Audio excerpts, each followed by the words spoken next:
This is the reason why the trucking industry has gone to shit. The focus on Minnesota continues. Minnesota now a target in the Trump administration's efforts to crack down on foreign truck drivers with illegal U.S. commercial driver's licenses.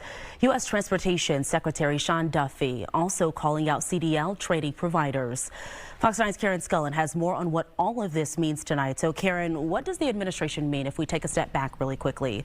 What do they mean when they say illegal U.S. commercial driver's licenses?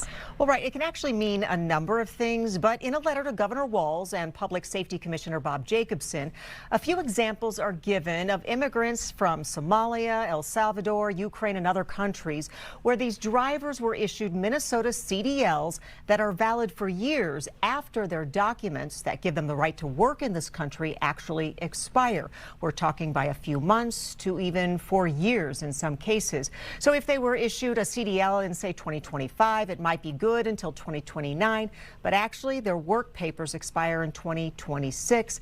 And there are many examples given of this. Secretary Duffy saying 1/3 of these CDLs issued to foreigners are actually issued illegally. So what are the demands now being issued by the U.S. Department of Transportation? Right. Basically, Minnesota is being given 30 days to comply, meaning revoke the illegal licenses and comply with everything, or federal highway funding to the tune of $30 million will be revoked.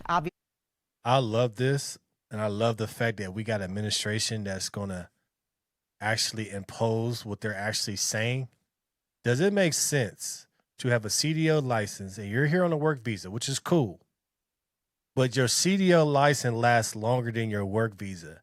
Common sense would say your CDL license should only be valid as long as you have your work visa. So when your work visa is over, say in January 2026, that's when your CDL will end. What we've been seeing in Minnesota, California, Washington, these CDL licenses are longer than their work visa. Make it make sense. Minnesota's in some shit right now because they're the one of the top places where they have a lot of fraud, and you see it happen in the CDL space, in the commercial truck driving, in the trucking space. As a person that came from trucking, we've been known about this. This is where a lot of these Somalian truckers get their licenses. These same people that you see videos washing their feet at the fuel island, washing their feet in the bathroom stalls and shit like that.